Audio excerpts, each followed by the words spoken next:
We're going to go to Ron Paul, Fed taking the unprecedented step of promising to keep interest rates near zero for at least 2 more years.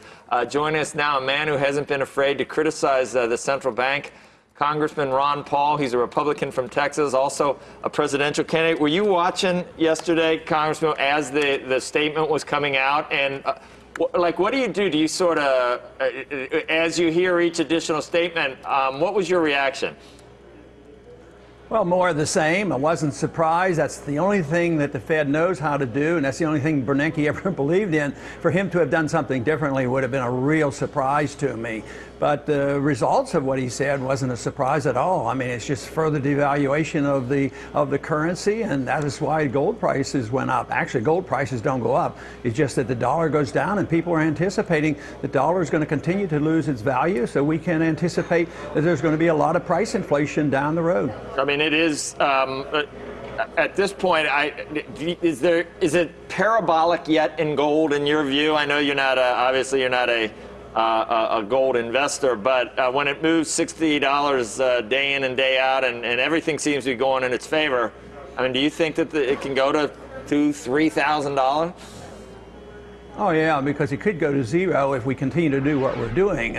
Because the bubble that I'm concerned about, I don't think gold is what you would call a bubble. I think the bubble is in the price of bonds. I mean, how could anybody have this much trust in the bonds and buy a 30-year bond and earn the interest rates they're making? That's where the big bubble is. But I think what's happening today, and why I see this as such a serious thing, is that I think what we're dealing with is the end of the dollar reserve standard, and that's a worldwide phenomenon. It's not just for the United States. Just think how many dollars we've exported, how many people hold dollars.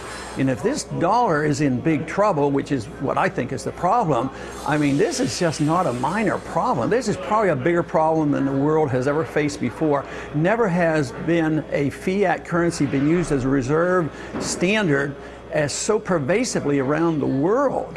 And there's not many other places to go, even though they're still, going to treasury bills, but eventually they're going to give up. I mean, just look at what's happening to the Swiss franc. There aren't enough Swiss francs for everybody to buy Swiss francs. So there's not much left other than commodities, and real value. So actually, I think that's what's going to happen, but it's going to reflect the devaluation of the dollar. I was really impressed in 1971 when the dollar relationship to gold went up $3 an ounce, and I was really impressed and motivated me to get very much involved in politics.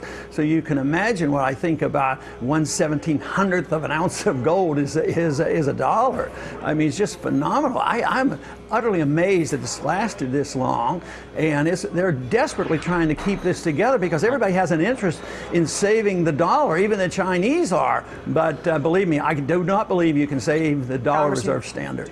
Did you believe that S&P's decision to downgrade our U.S. debt was a responsible decision? Some people have actually suggested that what they were ultimately doing was downgrading our currency, which is what you've sort of suggested just now. Is happening in some ways, I think it's irrelevant. The markets are much more powerful. They'll downgrade whatever they need to. But for the moment, and for traders, this can be a big deal. And politically, it can be a big deal.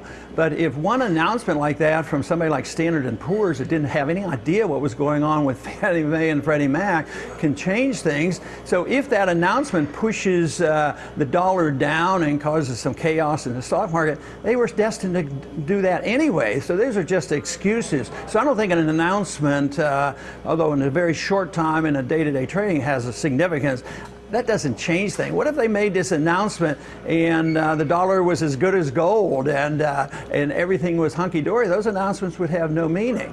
So I think they're just sort of trying to catch up with the market. I mean, I cannot believe people would have high rating for any of this paper money and paper bonds long term when it earns no interest. It's so distorted, and then they decide that all we have to do is set up a committee of 12 and we're going to come come up with so-called cuts, which aren't cuts. There are no cuts that anybody's proposing, so no wonder why people are negative.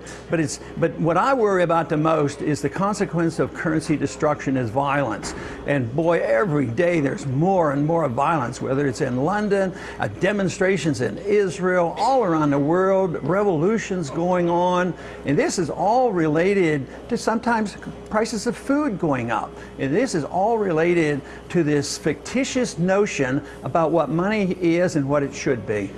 Yeah, I remember when you asked Chairman Bernanke about whether gold was money, did you find the answer not satisfying? Well, it was sort of a silly answer. I mean, he can't repeal 3,000 or 4,000 years of history. Money has to come out of the marketplace, as von Mises taught. He says you can't create money out of thin air. Now, when you do, the only reason the dollar has existed by being created out of thin air because it originated in the marketplace. It was a silver standard. It was 370 grains of silver. That's what the definition of a dollar still is. So you can't do this. So for him to say he can repeal it by saying, no, gold is just a regular asset and we hang on to it just because of tradition.